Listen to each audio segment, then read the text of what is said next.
Hello everyone, here's our project for today.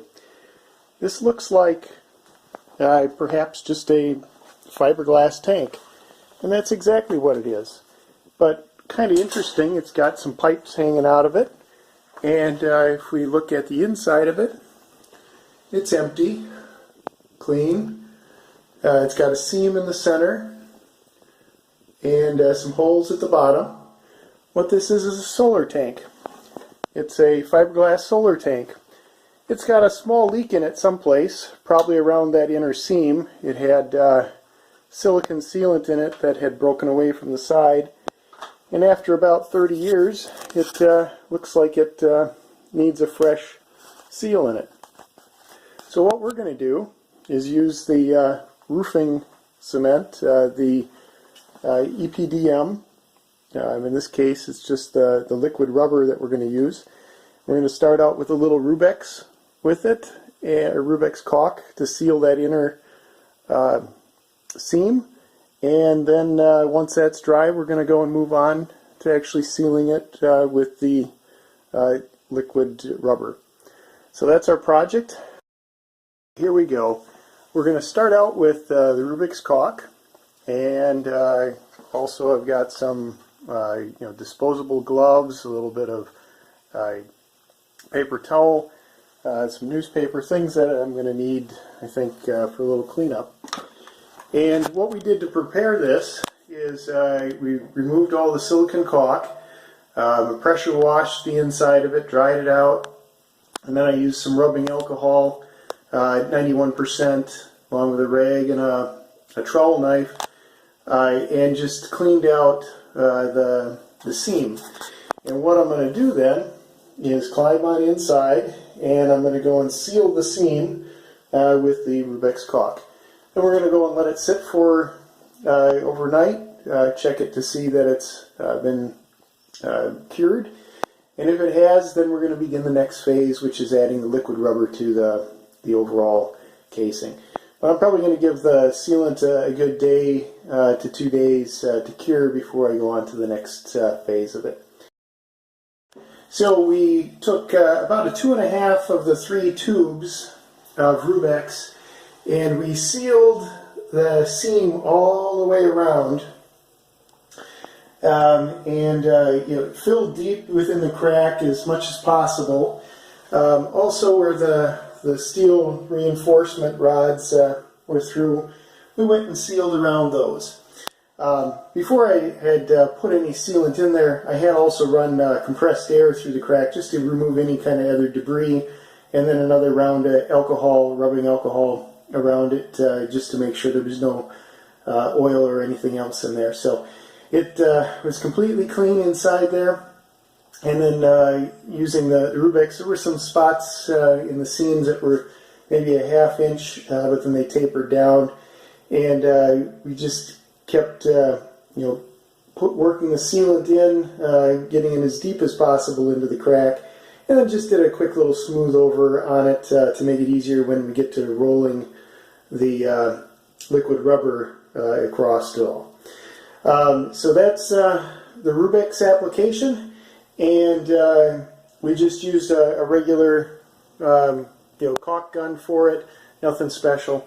I've laid down just a towel before I climb up the ladder and go into the tank.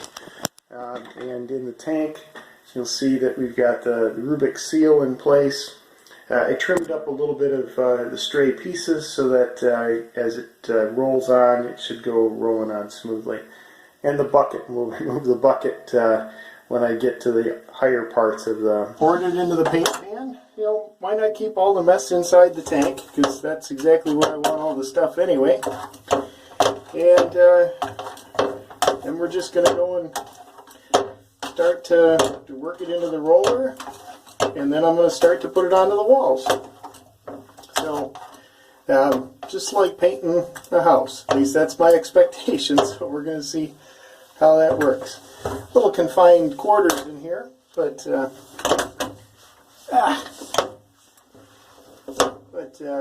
will do. I've got about, it says between an hour and 3 hours to lay it on. And I'm just going to start with the lower half of the tank.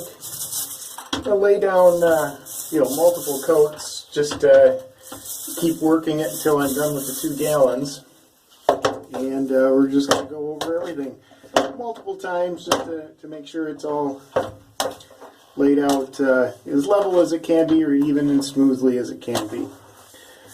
So a little sticky, and with the light in here it's going to get a little warm.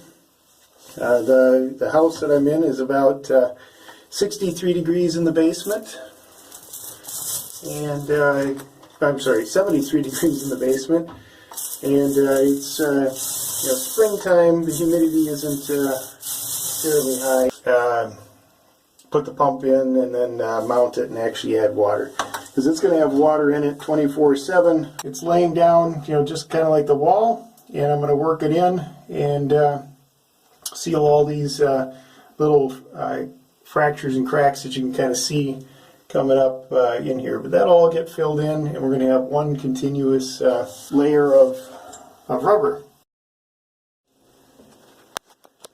You can see here I'm roughly through 1 gallon, and I've got probably a little under 2/3 done, but you'll see in certain spots that it's running, so I'm putting it on plenty thick. I'm putting it on at more of the 40 mil level, and what we're going to do is add the other gallon, and I'm going to just kind of go in smooth and let it run. That means I'm probably going to have to give it a little bit more curing time. As you can see, it's going on. I'm putting it on heavy, and even with that, because it's a smooth surface, it's covering quite a bit of space, quite a bit of area. So I'm going to just finish this up, and then we'll see it when it's everything on the inside is all coated, and it's got enough runs on it.